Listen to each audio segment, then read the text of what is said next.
你真的要赶尽杀绝吗？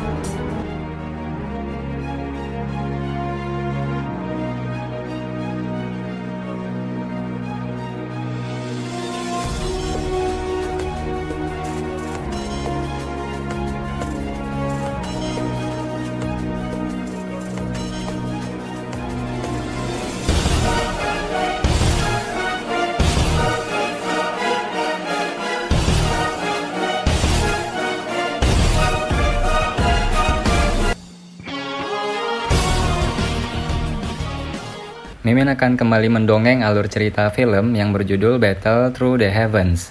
Dan mohon maaf apabila tidak sesuai dengan videonya ya, karena alur yang Mimin sampaikan ini belum dirilis filmnya. Dan Mimin ingatkan kembali, konten ini full spoiler, yang tidak suka boleh di skip ya. Yang suka semoga terhibur. Tanpa basa-basi kita mulai.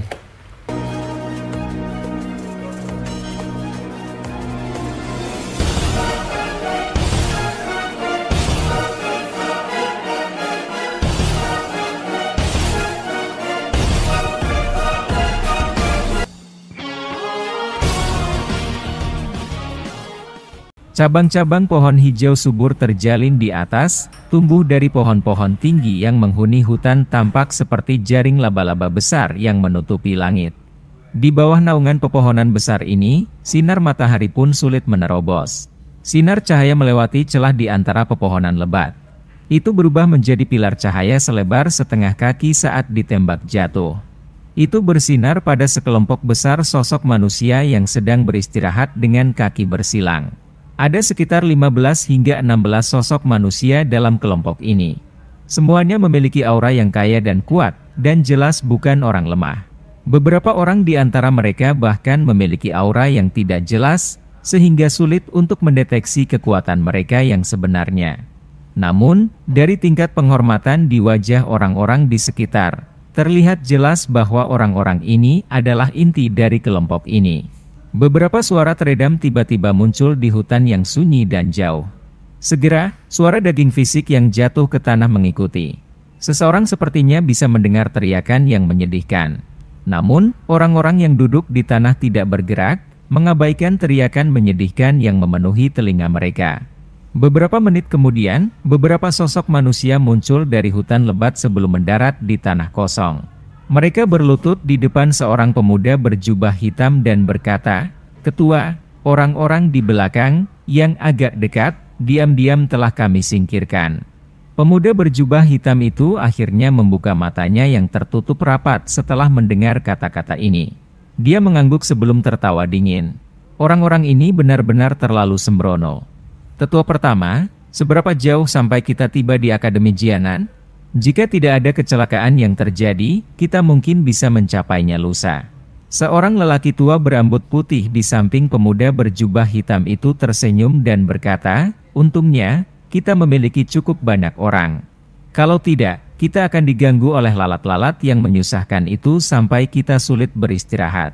Pemuda berjubah hitam itu juga tersenyum. Dia mengangkat kepalanya sedikit untuk menunjukkan wajah muda yang familiar di bawah sinar matahari yang hangat. Orang ini adalah Xiaoyan dan orang-orang di sekitarnya berasal dari Gerbang Xiao dan Akademi Jianan yang telah meninggalkan kota Kaisar Hitam. 2 hari telah berlalu sejak pertempuran besar itu. Selama 2 hari ini, kelompok Xiaoyan telah meningkatkan kecepatan mereka saat mereka bergegas ke Akademi Jianan. Namun, masih ada orang serakah yang terus mengikuti mereka.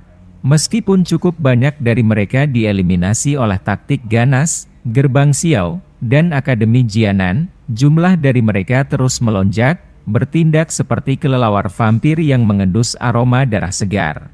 Selain itu, terlepas dari perubahan rute yang diambil kelompok Xiaoyan, orang-orang ini masih dapat mengikuti secara akurat. Setelah situasi ini terus terjadi, kelompok Xiaoyan dapat mengatakan bahwa pasti ada seseorang di belakang memacu mereka. Apalagi, hanya ada segelintir orang yang memiliki kemampuan seperti itu. Namun, meskipun ditatap oleh banyak pasang mata, untungnya sebagian besar ahli dari Gerbang Xiao dan Akademi Jianan telah datang kali ini. Karenanya, beberapa hal tidak perlu merepotkan Xiaoyan untuk ditangani secara pribadi. Jika tidak, Dia pasti akan menjadi lelah karena jumlah orang yang tak terhitung jumlahnya ini dan dia mungkin tidak akan bisa menghindari kerugian. Meskipun orang-orang yang mengejar kita tidak kekurangan individu yang terampil, seorang ahli yang memiliki level yang sama dengan Han Feng belum muncul. Karena itu, kita tetap dapat mengelola meskipun sedikit mengganggu. Dokter peri kecil di sisinya dengan lembut berbicara. Orang tua itu tidak akan mudah menyerah. Dia pasti menginginkan air liur transformasi tubuh bodhisattva. Xiaoyan menggelengkan kepalanya saat jarinya mengusap cincin penyimpanannya. Ekspresi aneh melintas di matanya. Itu segera menghilang saat tatapan Xiaoyan tertuju pada pria besar yang dengan hati-hati mengamati aktivitas di luar hutan. Dia berkata dengan suara yang dalam, "Baiklah, mari kita lanjutkan perjalanan kita. Bikiao, kamu harus memimpin beberapa ahli dari gerbang Xiao untuk menjaga punggung kita. Jika ada yang mendekat, serang saja, tapi mundurlah jika kamu bertemu musuh yang tidak bisa kamu kalahkan." "Ya, Ketua." Bikiao menganggukkan kepalanya saat mendengar kata-kata Xiaoyan. Xiaoyan bertukar pandang dengan Suqian dan yang lainnya setelah memberikan instruksi. Mereka dengan sigap bangkit dan melambaikan tangan. Banyak sosok manusia mulai melonjak saat mereka menyapu hutan seperti macan tutul ganas. Setelah itu, mereka dengan cepat bergegas keluar dari hutan. Di belakang mereka, Bikiao memimpin beberapa ahli dari gerbang Xiao dan perlahan mengikuti. Dia dengan hati-hati memindai sekeliling. Perjalanan dengan cepat menjadi lebih pendek di tengah pengejaran yang berulang kali.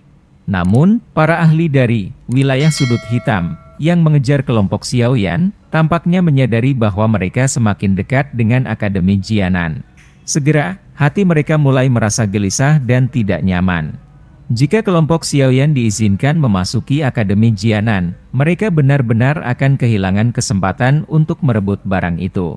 Karena itu, semakin banyak keserakahan orang mengatasi alasan mereka saat mereka mulai melepaskan berbagai serangan diam-diam pada kelompok Xiaoyan. Namun, semuanya berakhir dengan kematian yang menyedihkan. Selama salah satu serangan diam-diam, bahkan ada 3 ahli Dou Huang yang telah bergandengan tangan hanya untuk meninggalkan satu mayat. 2 lainnya melarikan diri dengan menyedihkan setelah terluka parah. Setelah 3 elit Dou Huang menderita kekalahan besar dan mundur, cukup banyak orang yang tamak diam-diam bangun sedikit. Sekarang, mereka akhirnya tiba-tiba memahami bahwa ada 2 Douzong asli dalam kelompok yang mereka ikuti. Setelah berpikir tentang betapa kuat dan menakutkannya seorang elit Douzong, rasa dingin perlahan-lahan naik di hati sejumlah besar orang. Karena itu, mereka mulai mundur secara diam-diam. Malam hitam pekat menutupi pegunungan yang luas dan tak berujung. Raungan binatang yang rendah dan dalam bergema untuk waktu yang lama. Cahaya bulan yang redup tersebar ke bawah, tetapi mengalami kesulitan untuk mengeluarkan kegelapan yang menyelimuti hutan. Cukup banyak kebakaran telah muncul di hutan ketika sekelompok sosok manusia, dengan pakaian agak compang-camping, mulai duduk dengan kaki bersilang satu demi satu. Jelas, mereka telah mengalami pertempuran yang cukup intens di sepanjang jalan. Meskipun ekspresi mereka agak menyedihkan, cukup banyak orang yang masih menunjukkan cahaya. Begitu mereka bertahan sampai malam, mereka akan bisa mencapai Akademi Jianan keesokan harinya. Saat itu, mereka bisa tenang. Xiaoyan mengamati orang-orang yang agak lelah saat dia duduk di samping api. Dia sedikit tersenyum dan menjentikkan tangannya. Lebih dari 10 butir pil obat terbang keluar dan berhenti di depan tatapan tertegun semua orang. Beberapa hari terakhir ini sangat sulit bagi semua orang. Konsumsi pil obat ini akan menguntungkan kalian semua. Xiaoyan tertawa. Kegembiraan segera melonjak ke mata semua orang ketika mereka mendengar ini. Mereka buru-buru mengambil pil obat dan membungkuk ke Xiaoyan. Mereka semua menyadari status Xiaoyan sebagai seorang alkemis, dan memahami bahwa benda di tangan mereka pasti tidak biasa. Xiaoyan tersenyum. Dia bertukar pandang dengan Suqian dan dokter peri kecil setelah melihat semua orang mengonsumsi pil obat, dengan cepat menyilangkan kaki, dan berlatih. Kita akan kembali ke Akademi Jianan besok. Xiaoyan menyentuh cincin penyimpanannya saat dia dengan lembut bergumam. Beberapa hari ini benar-benar membuat orang tegang. Bahkan tulang-tulang tuaku ini agak tidak mampu bertahan. Suqian meregangkan pinggangnya yang malas dan tertawa. Kami telah merepotkan penatua pertama beberapa hari ini. Xiaoyan menangkupkan tangannya ke Suqian, tapi dia hanya melambaikan lengan bajunya. Matanya menyipit dan sepertinya telah memasuki kondisi tidur palsu. Kamu harus menjaga mereka. Aku akan menemukan tempat yang tenang untuk mempelajari teknik penguasa Do skill yang baru-baru ini aku peroleh. Xiaoyan menunggu beberapa saat sebelum tiba-tiba menoleh ke dokter peri kecil untuk memberinya beberapa instruksi. Dia kemudian segera bangkit dan berjalan ke dalam hutan, untuk beberapa waktu sebelum aliran kecil yang jernih muncul di depannya. Tubuhnya bergerak dan dia muncul di atas batu besar di samping sungai kecil. Setelah mengamati pandangannya sekali, dia akhirnya duduk bersila. Dia mengayunkan tangannya dan gulungan teknik penguasa pengaliran 6 yang dia peroleh dari pelelangan muncul di tangannya. Xiaoyan dengan lembut menghirup udara dingin saat dia perlahan membuka gulungan itu. Perhatiannya secara bertahap mulai terfokus. Selain suara air yang menetes, itu benar-benar sunyi di samping aliran kecil. Cahaya bulan yang sejuk menyebar dari atas, menutupi pemuda berjubah hitam di atas batu besar. Saat perhatian Xiaoyan benar-benar tenggelam ke dalam gulungan, aktivitas dunia luar secara otomatis diisolasi olehnya. Waktu berangsur-angsur mengalir selama malam yang gelap, Xiaoyan mempertahankan postur ini selama hampir 1 jam. Baru setelah itu cahaya aneh tiba-tiba muncul di cincin penyimpanan di jarinya. Segera, kotak giok ditembakkan tanpa peringatan apapun. Lapisan energi yang agak ilusi mengelilingi kotak giok yang melarikan diri dari cincin penyimpanan. Energi ilusi sedikit bergoyang. Dalam waktu singkat, itu berubah menjadi sosok tua. Kepala Xiao, terima kasih telah mengantarku sepanjang jalan. Aku akan pergi. Sosok ilusi yang agak tua baru saja muncul ketika menertawakan Xiaoyan di atas batu besar dengan cara yang aneh. Tubuhnya tidak berhenti sejenak pun. Dengan sekejap, ia mencengkeram kotak giok dan melesat ke arah hutan yang gelap. Kecepatan sosok tua itu sangat cepat. Dalam beberapa kilatan, sosok yang gesit dan bergerak itu berada di dekat hutan gelap. Namun, anehnya tawa samar terdengar di belakangnya tepat saat dia hendak menyerbu ke dalam hutan. Old Yingshan, kamu benar-benar gagal untuk bertahan.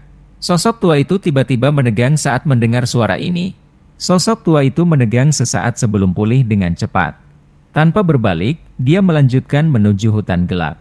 Sosok tua itu baru saja memasuki hutan yang suram ketika kilatan tajam dan dingin tiba-tiba muncul. Itu membawa angin tebal yang menyebabkan rambut seseorang berdiri saat itu dengan licik dan kejam melesat ke tenggorokannya.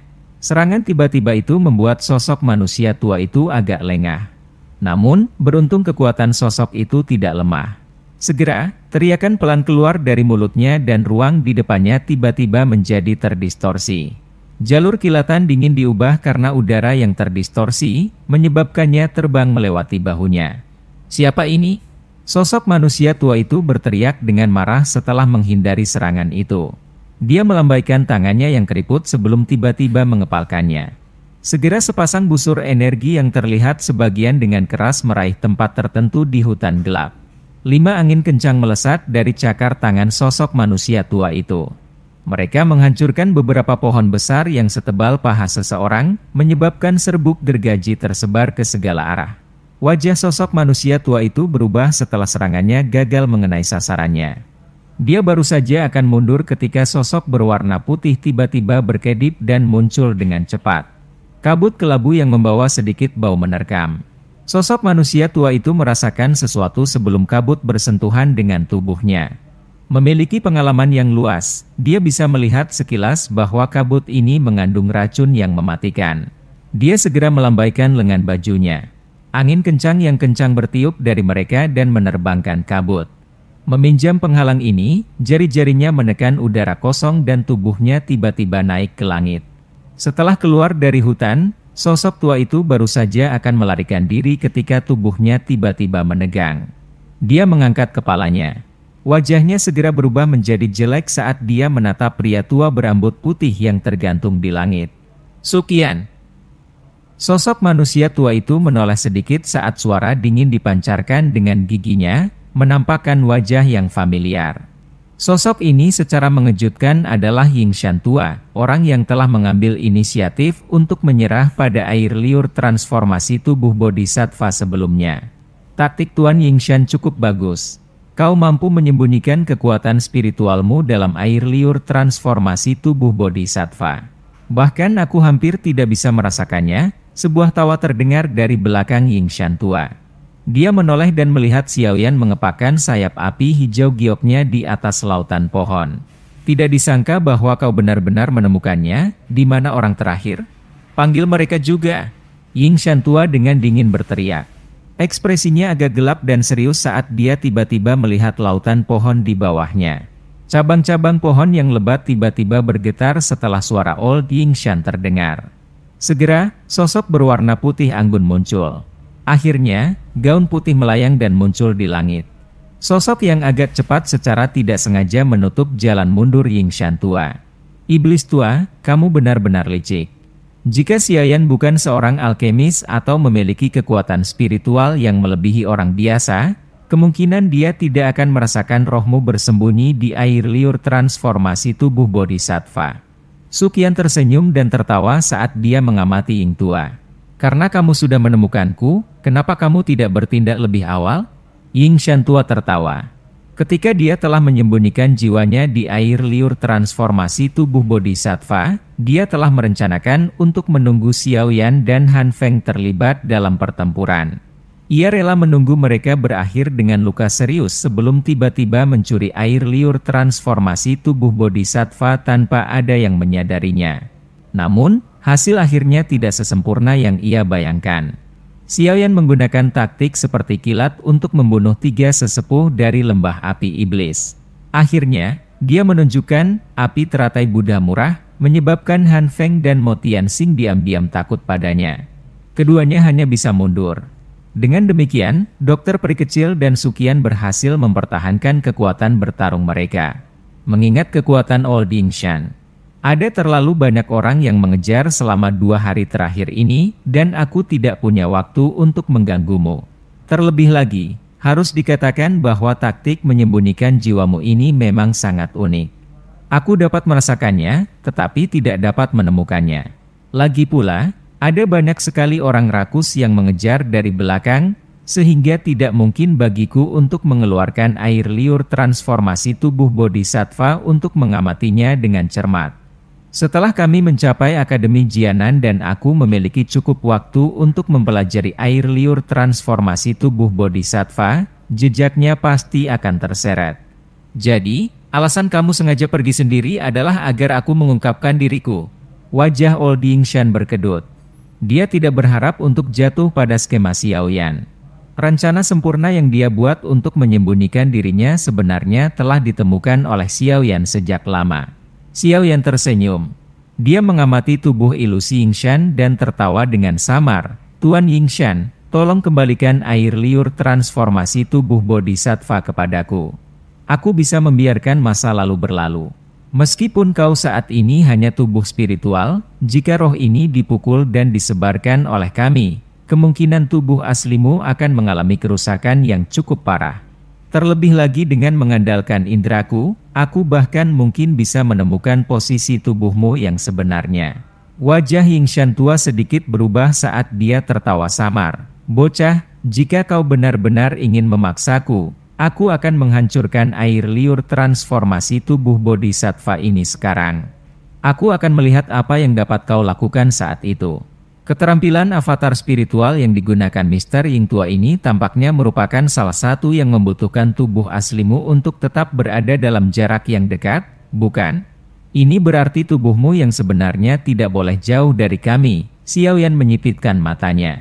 Sesaat kemudian, dia tiba-tiba membukanya dan jarinya menunjuk ke hutan bayangan di arah utara. Dia dengan dingin tertawa, tubuhmu yang sebenarnya dia ke arah itu kan? Bahkan dengan siasat Yingshan tua, ekspresinya tanpa sadar berubah ketika dia melihat kemana Xiaoyan menunjuk. Metodik yang dia latih sangat unik. Jika avatar spiritualnya dipukul dan dihamburkan, dia akan berakhir dalam kondisi lemah, dan hanya akan dapat pulih setelah pelatihan untuk jangka waktu tertentu. Namun, jika tubuh aslinya ditemukan, situasinya bisa menjadi fatal. Karena itu, Old Yingshan menempatkan tubuh aslinya di tempat yang sangat tersembunyi dan aman setiap kali dia menggunakan metode Qi. Namun, posisi itu saat ini sedang ditunjuk oleh Xiaoyan. Dengan kata lain, jika dia diizinkan untuk mencari dengan hati-hati, dia mungkin bisa menemukan posisi yang tepat dari tubuh nyonya tua yang sebenarnya. Pada waktu itu rasa dingin di wajah Xiaoyan sedikit memudar ketika dia melihat ekspresi Yingshan tua yang berubah di bawah sinar bulan. Dia dengan lembut berkata, "Tuan Tua Ying, aku menghormatimu sebagai senior di wilayah sudut hitam. Itulah mengapa aku tidak memiliki siapapun yang menyerangmu. Selama kau mengembalikan air liur transformasi tubuh Bodhisattva, aku, Xiaoyan, menjamin bahwa kau akan pergi tanpa menderita kerugian sedikit pun." Dihadapkan dengan taktik persuasi Xiaoyan yang bergantian, ekspresi Yingshan yang berubah menjadi sedikit lebih baik. Sesaat kemudian, secara bertahap menjadi stabil dan dia menghirup udara dalam-dalam. Tatapannya perlahan beralih ke Suqian dan dokter peri kecil yang menatapnya dengan niat buruk. Aura tajam yang menyebar dari tubuh mereka menyebabkan Old Yingshan tertawa getir. Lupakan tentang dia yang saat ini menjadi avatar spiritual. Bahkan dalam kondisi puncaknya, akan sulit baginya untuk berhasil melarikan diri dari tangan kedua orang ini. Ini memang kasus gelombang baru yang menggantikan gelombang lama. Sepertinya, wilayah sudut hitam, ini adalah dunia kaum muda. Lupakan, anggap dirimu menang. Air liur transformasi tubuh Bodhisattva ini, Yingshan tua menggelengkan kepalanya dan mendesah.